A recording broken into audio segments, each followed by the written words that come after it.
Hello guys, in this video I am going to show you how to save articles for later on the Webull application.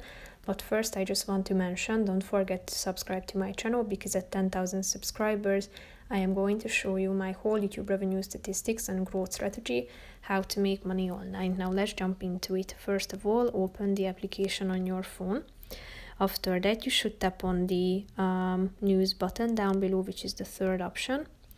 Click on Top News, Newsletter or Watchlist News and select an article. After that, tap on the star icon down below in the right side corner of the screen. Go back to your home page. Click on the menu icon down below. Tap on the More button within the Shortcuts section.